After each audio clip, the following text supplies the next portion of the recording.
mas chegou o mês de abril. E o que tem em abril? Hein? Páscoa.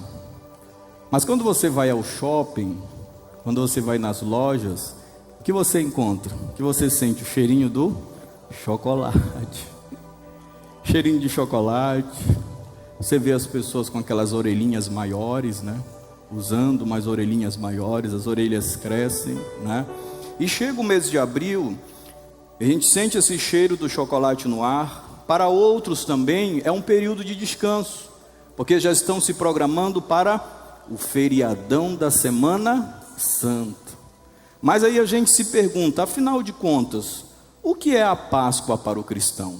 A Páscoa para o cristão é chocolate?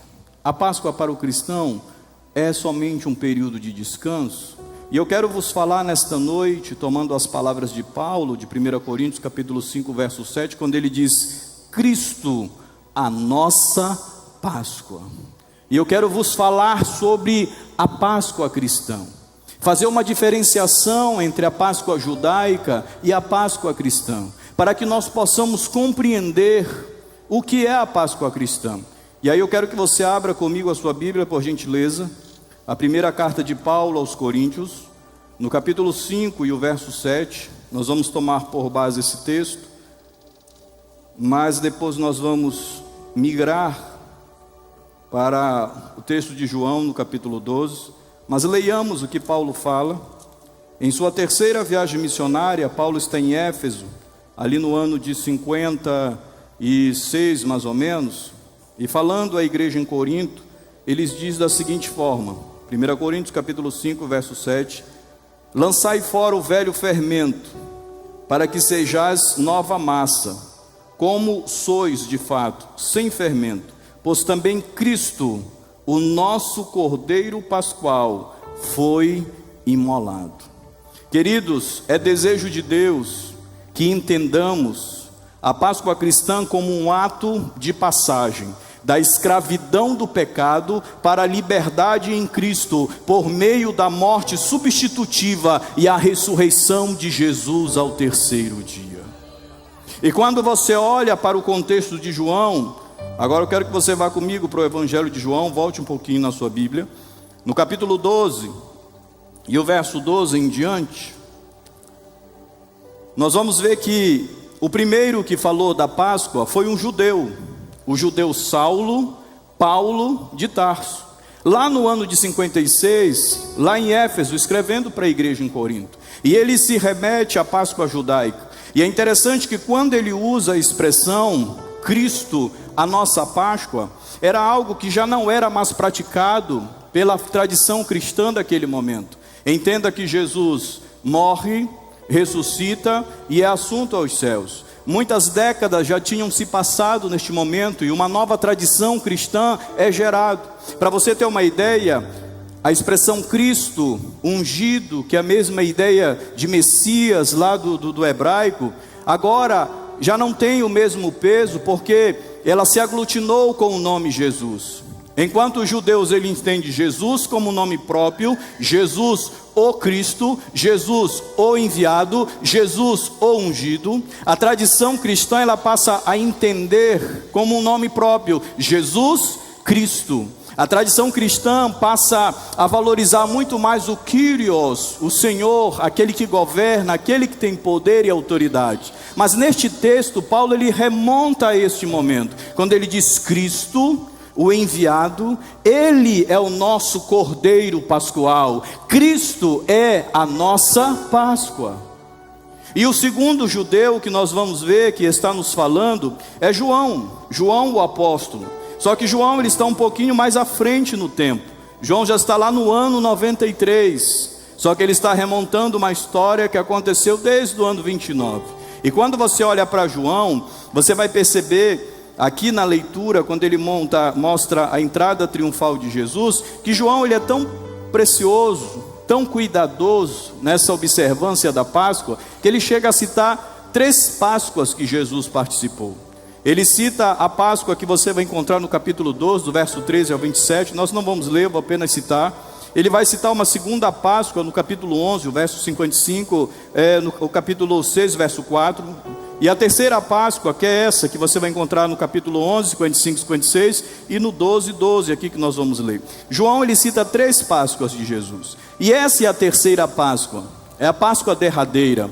É a Páscoa que foi o contexto para que ocorresse a sua morte e a sua ressurreição na cruz do Calvário.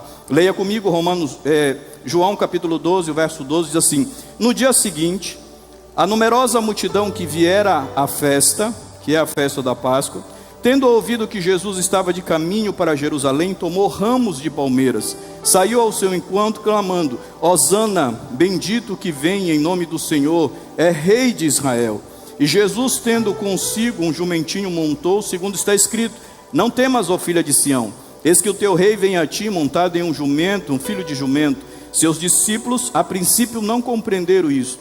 Quando porém Jesus foi glorificado, então eles se lembraram destas coisas que estavam escritas a respeito dele, e também de que lhes fizera dito. Davam, pois, testemunho disso a multidão que estivera com ele, quando chamara a Lázaro do túmulo e o levantara dentre os mortos. Por causa disso também a multidão lhe saiu ao encontro, pois ouvia que ele fizera este sinal. De sorte que os fariseus disseram entre si: vede que nada aproveitais, aí vai o mundo após ele. Então, quando você olha o relato de João, do domingo da entrada triunfal, que hoje dentro da tradição, principalmente da tradição católica, é chamado como Domingo de Ramos, que marca o primeiro dia, a entrada triunfal de Jesus em Jerusalém, porque dentro do contexto da Páscoa judaica, a Páscoa judaica ela ensinava que o menino, a partir dos 12 anos de idade, ele tinha por obrigação participar da festa judaica. E a Páscoa judaica, ela era uma celebração de uma libertação política, econômica, da nação de Israel sobre o jugo do povo egípcio, o qual eles ficaram 420 anos subjugados, e eles ficavam clamando e pedindo por uma libertação. Quando eu lembro deste texto de Êxodo, do relato da opressão, é interessante que o Senhor diz que, no texto bíblico, ele diz: e se lembrou da promessa que tinha feito a Abraão. Quando a gente olha para o Salmo 13, o salmista diz assim: Senhor, te lembras de mim? Aí a gente se pergunta, mas Deus, ele sofre um problema de amnésia? Será que Deus, ele pode se esquecer de nós? Entenda que o autor bíblico do Antigo Testamento, sempre quando ele usa a expressão dizendo, e Deus se lembrou, não é que Deus ficou desmemoriado, é porque Deus, por um certo período de tempo, ele ficou sem falar, sem se comunicar com aquela pessoa ou com aquele grupo. Mas eu quero te dizer nesta noite, Deus não se esqueceu de você. Deus, ele se lembra de ti, porque hoje ele fala contigo. E como nós cantamos nesta noite já, você já cantou junto comigo, se Deus falou, ele vai cumprir, porque ele não é homem para que minta, nem filho do homem para que se arrependa. A sua palavra é como uma espada de 2 gumes, que penetra entre a divisão da alma e do espírito, juntas e medulas, e é apta para discernir as intenções do coração. A sua palavra é como um martelo que esmiuça a penha. E ele fala conosco nesta noite. Ele se lembrou de você. E é interessante que dentro do processo da Páscoa judaica, eles celebram a libertação do cativeiro. E no 10º dia do mês de Abib ou Nissan, que corresponde ao nosso mês de março, entrando já para o nosso mês de abril, era costume eles pegarem um cordeiro de 1 ano de vida, um cordeiro sem mácula e um cordeiro escolhido. A família que vinha fazer o sacrifício, ela pegava o cordeiro e chegava na presença de um grupo de avaliadores no templo. Eles olhavam, recebiam e deixavam esse cordeiro como que num curral. E este cordeiro, ele era observado por 3 dias, para ver se ele não era manco, para ver se ele não tinha alguma mancha no corpo, se ele não tinha um defeito na visão, porque ele precisava ser um cordeiro imaculado. Ele precisava ser um cordeiro perfeito, para que ele pudesse ser escolhido para o sacrifício. Jesus entra no domingo em Jerusalém. Por 3 dias ele fica tratando com os líderes religiosos daquele período, daquele momento. No 4º dia, Jesus é preso. Ele é levado para um julgamento forjado a partir das 6 horas da tarde. O sinédrio, ele não poderia se reunir a partir deste horário. Foi algo ilegal que foi feito. Jesus é julgado, porque segundo ele, Jesus estava se manifestando, se insurgindo contra o templo e contra a lei. A mesma acusação que houve sobre a vida de Estevão, a mesma acusação que houve sobre a vida de Paulo. Só que é interessante que quando eles trazem essa acusação a Estevão, dizendo: ó, Estevão se levantou contra o templo, Estevão se levantou contra as leis de Moisés, a Bíblia diz que eles olhavam para Estevão e viam o rosto de Estevão brilhando. O autor bíblico, quando relata isso, Lucas, implicitamente ele quer nos ensinar a dizer assim: Estevão não é contra Moisés, Estevão é como Moisés, porque quando Moisés desceu do monte, depois de 40 dias na presença do Senhor, o seu rosto brilhava, o rosto dele brilhava, assim como o rosto de Estevão. Mas Jesus é preso, Jesus é levado para um julgamento na casa do governador romano, por nome Pôncio Pilatos, julgado desde as 9 horas da manhã. Jesus preso de um dia anterior, sem dormir, sem se alimentar, sem ingerir líquidos, sendo julgado, esbofeteado, passando por todo tipo de humilhação. Depois de sofrer chicotadas de azarogues, é colocada uma coroa de espinho na sua cabeça, que penetra o seu couro cabeludo. E ele tem que carregar um madeiro, saindo de Jerusalém até o monte chamado Gólgota, e uma região íngreme, ao ponto dele não suportar o peso da cruz e tropeçar e cair no chão.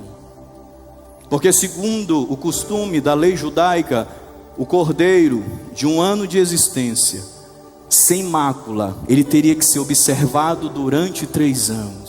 Precisava ser sacrificado entre as 3 horas e as 6 horas da sexta-feira. Na hora 9, Jesus é pregado no madeiro, e ele dá o brado: tetelestai, está pago, está consumado, foi confirmado aquilo que eu deveria vir fazer. Porque lá nos sinóticos, Lucas, no capítulo 19, verso 10, ele tinha dito: porque o Filho do Homem veio buscar e salvar o que se havia perdido. Você cantou comigo e nós cantamos juntos. Sabe por que nós podemos cantar? Porque Ele veio buscar e salvar o que se havia perdido. E o povo que andava em trevas viu uma grande luz, porque os que habitavam na região da sombra da morte resplandeceu a luz. Porque o menino nos nasceu, e um filho se nos deu, e o governo, a autoridade, o principado está sobre os seus ombros, e o seu nome será maravilhoso, Conselheiro, Deus forte, Pai da eternidade, Príncipe da paz. Ele veio, Ele se humanizou, cumprindo o ritual da Páscoa judaica. De acordo com o costume, de 3 às 6 horas da tarde, o cordeiro era imolado. E ele fica à sexta, porque o dia judaico, ele se completa às 6 horas da tarde. E a partir das 6 horas da tarde se inicia o próximo dia. Sexta-feira, 3 horas, primeiro dia. 6 horas de sexta-feira, 6 horas de sábado, segundo dia. De 6 horas de sábado até a madrugada do domingo, que já era o 3º dia, Ele ressuscitou. É interessante que quando Maria vai procurar, o túmulo está vazio, e ela pergunta para uma pessoa que está, pressupondo que é o jardineiro, dizendo assim: onde colocaste o mestre? Para onde colocaram ele? E era um anjo do Senhor. Ele diz: mas por que você procura um vivo entre os mortos? Ele ressuscitou.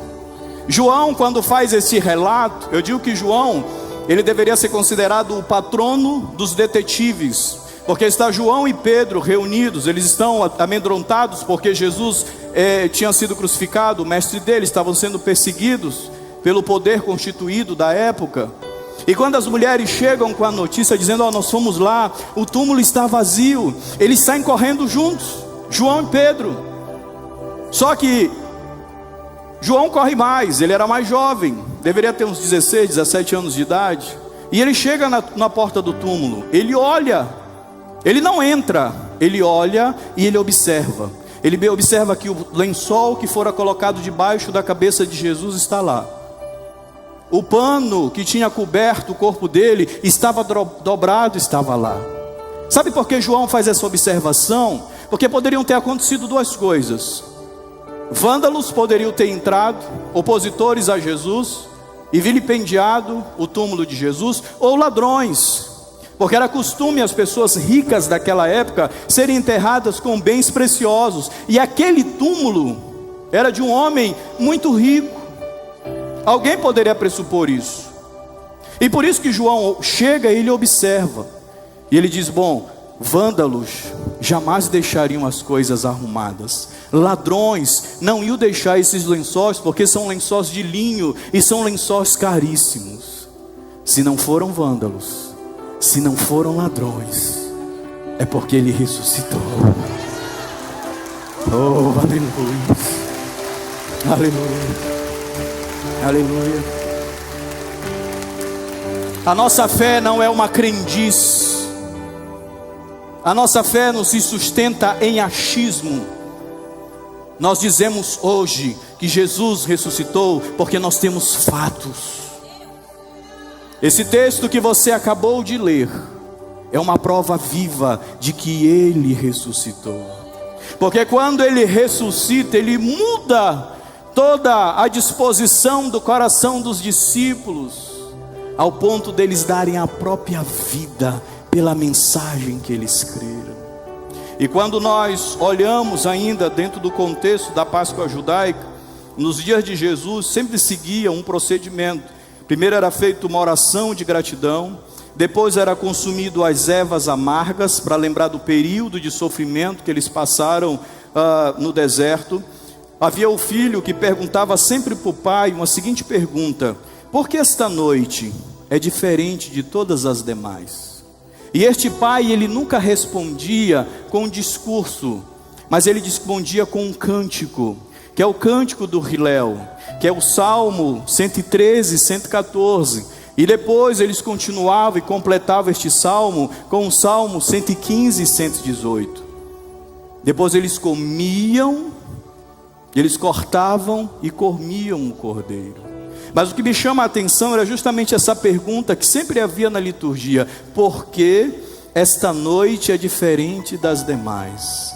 Porque ela remetia a um processo de libertação, como eu lhe falei, uma libertação política e econômica de Israel, que estava debaixo do jugo egípcio por 420 anos, na 10ª praga, que foi a morte dos primogênitos.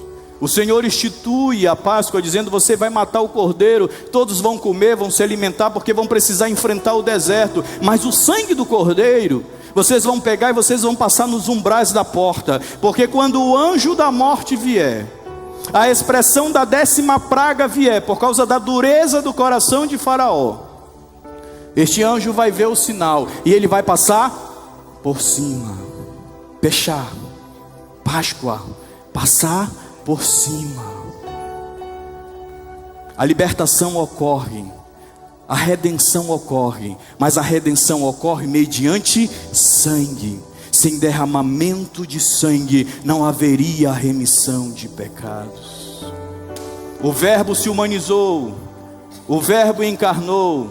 Lá no Éden, o homem e Deus estavam juntos, todo virado à tarde eles se encontravam, dialogavam, viviam em uma comunhão plena e irrestrita. Mas quando vem o pecado macula, o pecado separa, o homem é expulso do Éden. Mas quando Jesus se humaniza, o humano e o divino se unem de novo, porque o Verbo se fez carne e habitou entre nós. A carne humana não é má em si. A carne humana, ela é incapaz de alcançar os céus, e incapaz de entender os desígnios de Deus. Mas quando Jesus veio, quando o Verbo se humanizou, o Logos de Deus, Ele trouxe a unidade de novo para as nossas vidas e os nossos corações.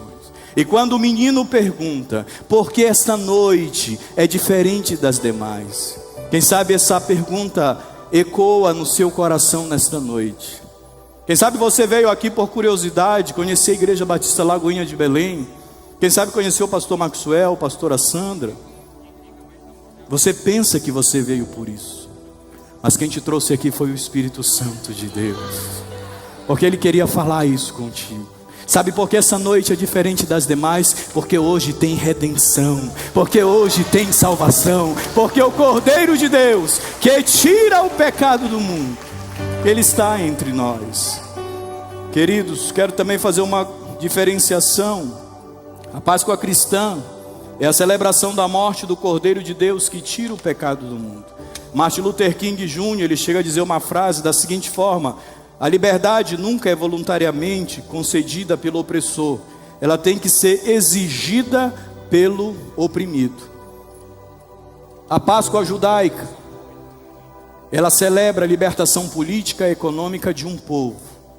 A Páscoa cristã, ela celebra uma liberdade, mas uma liberdade espiritual, uma liberdade eterna do jugo do pecado. A Páscoa judaica é uma comunhão entre um povo, a nação de Israel, e Deus. A Páscoa cristã é a comunhão entre a humanidade e o próprio Deus. Que João 3,16 diz: porque Deus amou o mundo, ao mundo.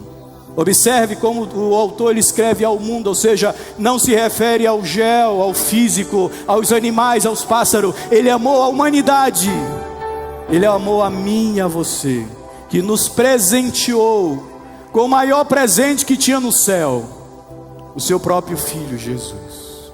Porque Deus amou o mundo de tal maneira que deu seu Filho unigênito, para que todo aquele que nele crê não pereça, mas tenha a vida eterna. É a comunhão entre Deus e a humanidade. Outro ponto, que a festa, a Páscoa cristã, ela não se restringe à sexta-feira da paixão. A Páscoa cristã é uma celebração da ressurreição de Jesus no domingo, do raiar do domingo.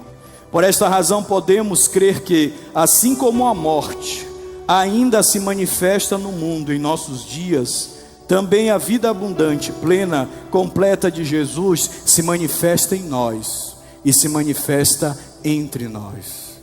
Porque em João 10,10 ele disse: eu vim para que tenhas vida e vida em abundância. Se a sua vida estiver meio assim, se a sua vida estiver meio cambaleando, não é esse o propósito de Deus. Se você ainda não está aonde Deus quer que você esteja, a culpa não é de Deus, a culpa é sua.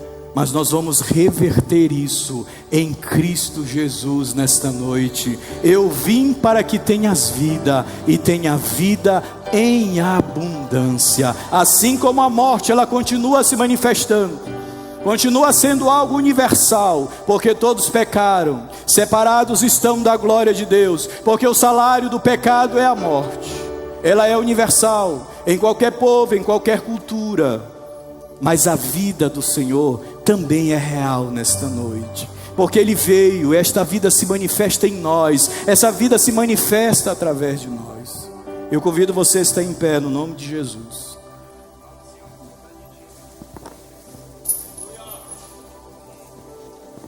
Queria falar mais meia hora, mas estou falando desde manhã. Após ter ido embora. Eu não vou prejudicar os irmãos com uma voz rouca. Vocês merecem o melhor. Por isso que vocês ouvem sempre a irmã Dani, irmão Leleu. São vozes afinadas. Se eu soubesse cantar eu ia pedir um ré maior, mas não sei, né, pastor? A Páscoa cristã é uma celebração que visa a realidade eterna do reino de Deus e do reino dos céus. Concluímos nesta noite com 3 pontos. A Páscoa cristã nos remete à maior prova de amor que o universo presenciou, quando Jesus deu a sua vida por resgate à humanidade. A Páscoa judaica celebra a celebração política, terrena e temporal, a comunhão entre um povo e Deus. A Páscoa cristã celebra a liberdade, a libertação espiritual eterna e a comunhão entre Deus e a humanidade. Cristo, Cordeiro Pascual, imolado, é a nossa Páscoa. E o último texto que eu quero deixar para você é Apocalipse capítulo 5. Quando na escatologia realizada de João, Apocalipse capítulo 5, no verso 6 em diante, ele diz: Então vi no meio do trono dos 4 seres viventes, entre os anciãos de pé, um cordeiro, como tecido morto.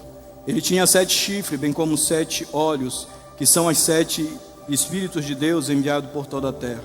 Veio, pois, e tomou o livro da mão direita daquele que estava sentado no trono. E quando tomou o livro, os 4 seres viventes, os 24 anciãos, prostraram-se diante do cordeiro, que tem cada um deles uma harpa, taça de ouro cheia de incenso, que são a oração dos santos. E entoavam um novo cântico, dizendo: Digno és de tomar o livro, de abrir os selos, porque foste morto, e com teu sangue compraste para Deus os que procedem de toda tribo, língua, povo e nação. Para o nosso Deus os constituíste como rei e sacerdote, e reinarão para toda a terra. João, quando ele tem a visão do Cristo imolado, do Cristo ferido, com as marcas na mão e nos pés, e as marcas da lança. 1 Coríntios capítulo 15 diz que um dia, quando o Senhor voltar, nós vamos passar por uma metamorfose, nós vamos ter um corpo glorificado. Quando Jesus voltar, não vou mais precisar desse óculos, eu vou enxergar perfeitamente. Eu fiz uma cirurgia para retirada da vesícula, tenho marca. Quando Jesus voltar e eu passar pela metamorfose, vai sumir essa marca. As enfermidades que você tem no seu corpo, as limitações, vão sumir todas elas. Mas a marca de Jesus na mão e no lado vai permanecer eternamente. Por que ele fez isso e vai fazer isso por nós e não fez por ele mesmo? Foi porque ele sabia que um dia um homem por nome Tomé ia dizer a si mesmo: ele ressuscitou, é? Eu só vou acreditar se eu meter o dedo lá na mão e a mão lá no lado onde a lança perfurou. Sabe por que Jesus deixou a marca? Sabe por que ele ainda está como um cordeiro imolado? Por amor a mim e a você. As marcas que foram feitas aqui na terra estão lá nos céus. A única coisa que existe no céu, que foi feito aqui na terra e que permanece, são as marcas de Jesus. Isso como prova do amor que ele tem por nós. As dores da sua perna você não vai mais sentir. Dor na coluna vai desaparecer. Você vai poder fazer aquilo que você não faz. Vai enxergar perfeitamente. Não vai precisar de mais nada. Mas Jesus manteve, por amor a mim e a você. Durante toda essa exposição, não apareceu nenhum coelhinho, não apareceu nenhum ovo de Páscoa. Você pode comer o ovo de Páscoa, pode comer o chocolate, se tiver, me ofereça que eu quero. Mas a Páscoa cristã não é isso. A Páscoa cristã é muito mais do que isso. Não é só a morte do Cordeiro de Deus que tira o pecado do mundo. A Páscoa cristã é a ressurreição, que ele ressuscitou ao 3º dia. Jesus morreu para ser o nosso Salvador. Jesus ressuscitou para ser o nosso Senhor. E um dia ele voltará para ser o nosso juiz. Ele vai julgar todas as nossas causas. Quero fazer uma oração por você. Depois o pastor Maxwell vai fazer o apelo. Mas feche seus olhos e eu quero que você apresente a sua vida ao Senhor. Quem sabe você está perguntando, como menino da tradição judaica: por que esta noite ela é tão diferente das demais? Por que está sendo tão diferente? Porque o Senhor está aqui e Ele toca na tua vida. Ele muda o quadro da tua vida nesta noite. Ele muda todo o cativeiro que estava sobre você. Ele amplia as tuas fronteiras neste momento. Ele amplia a tua consciência nesta hora, de uma visão terrena para uma visão espiritual. Pai bendito e eterno, Na tua presença nós estamos. Te louvamos, Senhor, por tua palavra ministrada. Guarde esta palavra em nossos corações. Olhe para meus irmãos, Senhor, que acompanham de forma online, aqueles que estão em suas casas, aqueles que estão, Senhor, em um leito de hospital, Senhor, que eles sejam alcançados por ti, que a fé seja fortalecida no coração e que eles entendam que o Senhor está entre nós, que o Senhor é o nosso Cordeiro Pascual, que o Senhor é a nossa Páscoa, que o Senhor não só morreu pelos nossos pecados, mas o Senhor ressuscitou, porque Paulo diz em 1 Coríntios 15 que se o Senhor tivesse tão só morrido, vão seria a nossa fé. Pai, guarde a nossa mente e nosso coração em Cristo Jesus. Amém e amém.